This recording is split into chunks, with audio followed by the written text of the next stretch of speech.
송영길 전 민주당 대표가 오늘 다시 한번 검찰에 자진 출석을 시도했습니다.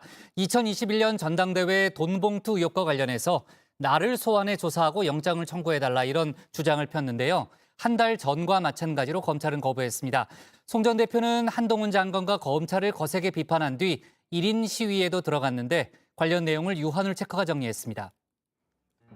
5시 하면 다정해 정혜원들의 뉴스큐레이터 울체커입니다. 수요일에 뉴스픽 5 바로 들어갑니다.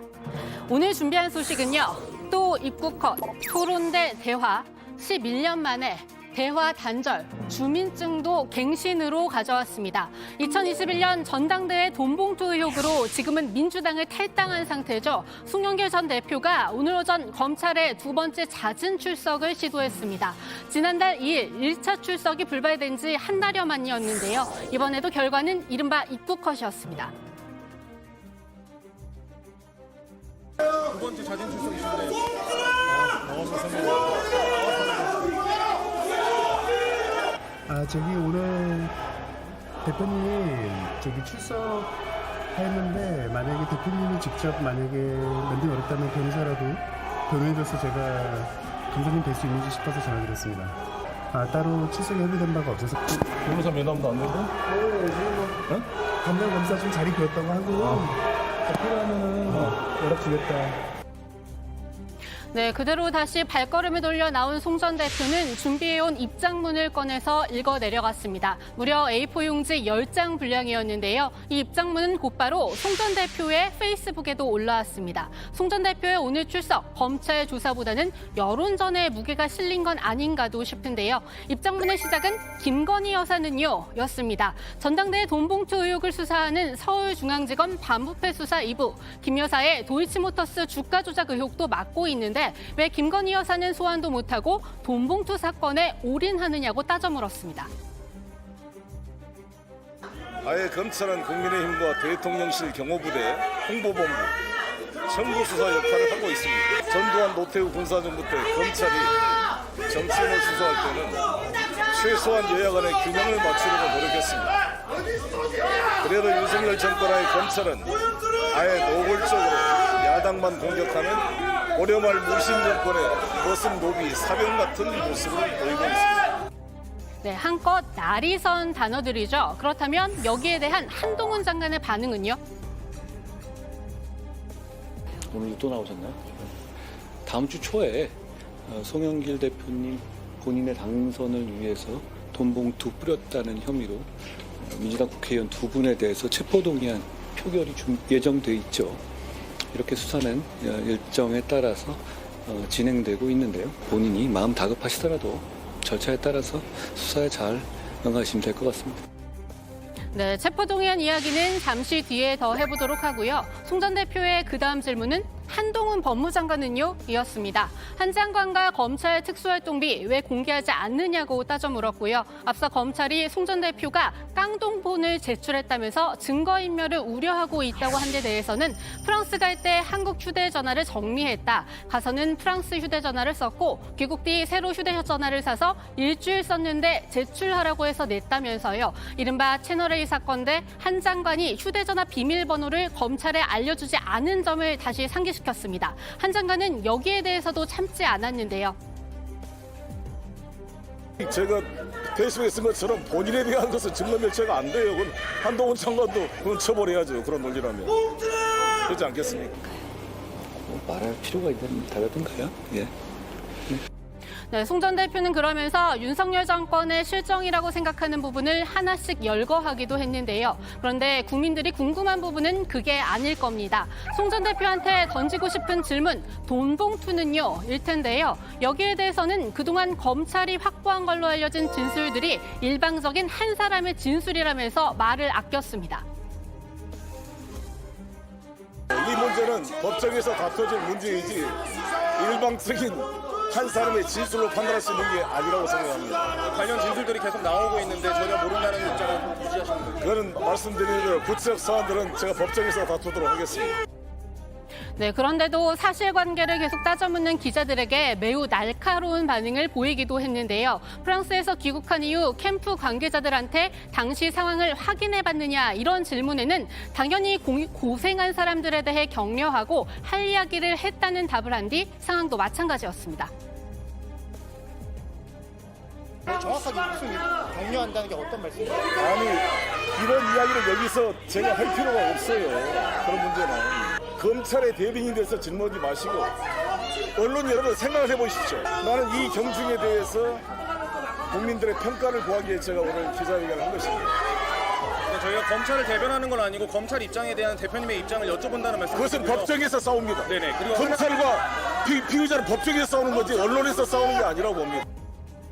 네, 지금 송 전 대표의 말에 대한 평가는 정혜원 여러분들에게 맡겨두도록 하고요. 송 전 대표는 이렇게 기자회견을 한 뒤에는 1인 시위도 이어갔습니다. 돈봉투 사건에 연루된 의혹을 받고 있는 윤관석, 이성만 의원의 국회 체포동의안 표결이 있는 날이죠. 오는 12일까지 계속할 계획이라고 하는데요. 그래서 오늘 송 전 대표의 2차 셀프 출석에 대해서는 다음 같은 분석과 우려가 함께 나옵니다.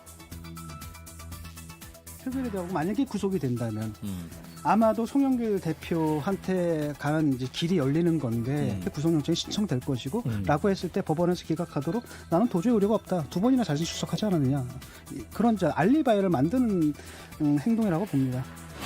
검찰의 태도도 저는 매우 의심스러운 상황을 만들어내고 있는데 저 송영길 전 대표까지 덩달아서 나를 수사하라고 막 수사기관이 수사할 준비가 안 됐다라고 하는데 그렇게 하는 거는 쇼로 비친다. 오히려 역작용이 클 거라고 생각됩니다.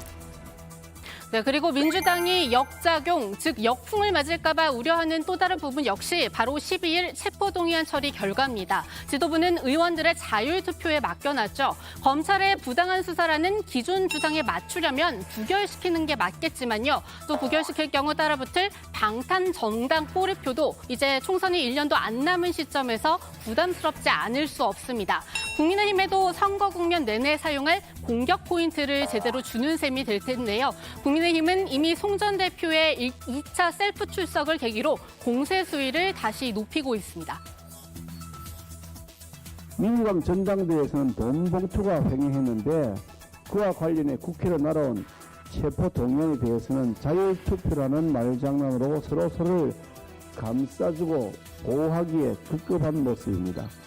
의혹의 중심에 서 있는 송영길 전 대표는 마치 자신이 영웅이나 된 것처럼 기억하더니 검찰 셀프 출석 쇼를 반복해 보여주면서 피해자 코스프레를 연출하고 있기도 합니다. 네, 두 번째 픽, 토론 대 대화로 넘어갑니다. 지난달 26일이었습니다. 우리 백다혜 반장이 휴가간 조멘토를 대신해서 여야 대표가 정책 대화를 하는데 뜻을 모았다는 소식을 전해드렸는데요. 벌써 2주가 다 돼가는데 여야 대표가 만난다는 속보가 안 들려옵니다. 민주당 이재명 대표, 여기에 대해 오늘 이렇게 말했습니다. 자꾸 비공식적 만남을 요청하고 그에 대해서 저희가 공개적으로 우리 국민들이 지켜보는 가운데 필요한 대화를 합시다라고 정책 대화 제안을 했더니 앞으로는 하자고 하면서 뒤로는 실질적으로 자꾸 미루는 느낌을 지우기 어렵습니다. 네, 이 대표의 말에서 왜 대화가 성사되지 못하는지가 드러나는데요. 이 대표는 공개적인 대화를 원합니다. 민주당에서는 더 정확히 말하면 TV토론을 가장 좋은 방법으로 생각하고 있는데요. 하지만 국민의힘 김기현 대표는 TV토론 좋다. 그런데 비공개 대화도 함께 하자는 입장입니다. 여당, 야당 대표가 만나서 국정 현안을 아주 긴밀하게 이야기 나누는 그런 협상의 자리가 대화의 자리인 것이지 토론하는 자리가 협상하거나 대화하는 자리는 아닙니다. 토론도 하고 토론하자 하시니까 얼마나 좋습니다. 토론도 하는데 여야 사이의 국정 현안을 협의하기 위한 별도의 대화 자리가 필요하다고 말씀드리는데 자꾸 대화 안 하고 논쟁만 하자니까 답답한 노릇 아니겠습니까? 하지만 이 대표는 비공개 대화, 지금 상황에선 필요가 없다면서 TV토론이 아니어도 좋으니 공개 대화를 하자. 오늘이라도 당장 국회 로텐더홀에 의자 하나 놓고 진행해도 좋다고 했습니다.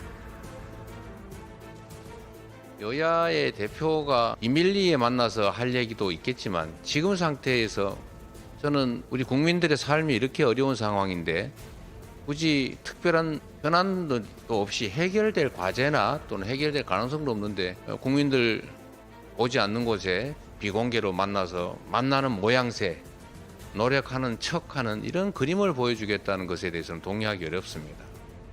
그런데 이렇게 해서는 꽉 막힌 정국 풀 수 없다는 지적이 나옵니다. 공개적으로 대화를 하다 보면 여야 대표가 각각 강성 지지층을 향한 말을 할 수밖에 없고 결국 삿대질 토론, 삿대질 대화밖에 될 수 없다는 겁니다. 오히려 더 여야 관계가 꼬일 수도 있다는 점 역시 우려스러운 대목입니다. 분명히 삿대질하고 싸우고 이럴 가능성이 되게 높은데 예컨대 대변인끼리 싸우거나 원내대표 회동끼리 잘 안 되면은 최종적으로 대표들이 풀 수는 있어요. 처음부터 대표가 만나가지고 싸워버리면은 그 뒤가 없잖아요. 네, 그동안 정치부 고인물로 이 여의도에서 지켜보면요. 여야 의원들 카메라 앞에서만 싸우고 카메라가 꺼지면 친하게 지내는 경우가 많았습니다. 실제 그런 모습이 우연히 언론에 포착돼 공개가 된 적도 있었죠. 앞뒤가 다르다고 비판하는 유권자들도 있지만요. 그렇게 해서 카메라가 꺼진 데서 협상의 실마리를 마련하던 정치권이었습니다. 하지만 여야 사이가 워낙 악화하면서 그런 문화가 많이 사라진 것도 사실이라고 하는데요. 결국 이번 정책 대화 논쟁도 서로 신뢰가 없는 탓이 아닐까 싶습니다. 하지만 이 대표가 오늘 말한 정치의 존재 이유를 기억한다면 여야 모두 어떤 형식이든 못 만날 이유도 없지 않을까요? 정치의 존재 이유는 국민의 더 나은 삶입니다. 더 안전하고 더 풍요롭고 더 행복한 삶을 우리 정부가 또 정치가 추구해야 합니다. 네, 세 번째 픽은 11년 만에로 가져왔습니다. 우리나라가 11년 만에 UN 안보리에 다시 들어갔습니다. And the largest number of votes, Algeria, Guyana, and the Republic of Korea, Sierra Leone, and Slovenia are elected members of the Security Council for the 2-year term beginning of January 1st, 2024. 네, 비상임 이사국의 경우 상임 이사국에만 주어지는 거부권 행사를 제외하고는 현안에 대한 논의와 표결에 참여할 수 있게 되는데요. 순서상 내년 6월에는 한 달간 의장국으로도 활동이 가능할 걸로 보입니다. 우리 당국은 북한 문제를 논의하고 제재를 결정하는 안보리에서 미국, 일본과 함께 활동하게 된 데도 의미를 부여하고 있습니다. 우리는 한반도 문제의 당사자로서 북한의 핵 개발 위협에 대응하기 위한 안보리 차원의 노력에 적극적으로 기여해 나갈 것입니다. 네, 다음 픽 대화 단절로 갑니다. 그제 뉴스픽에서도 전해드린 것처럼 최근 정부의 노조 탄압 기류에 반발해 경제사회 노동위원회 탈퇴를 고민하던 한국노총입니다. 오늘 이 문제를 논의하기 위해 긴급 중앙집행위원회를 열었는데요. 그 결과 경사노위 참여를 전면 중단하기로 했습니다.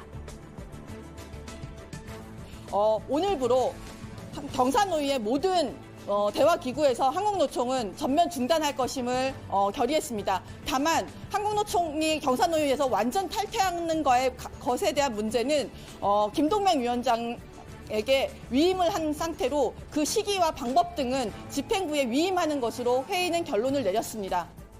네, 이번 불참 선언은 7년 5개월 만인데요. 이렇게 해서 정부와 노동계의 대화 창구는 사실상 닫혔습니다.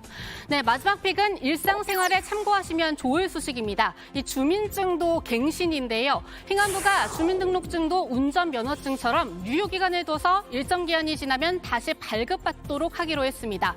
오늘 이런 내용을 담은 국가신분증 운영 표준안을 마련했다고 밝혔는데요.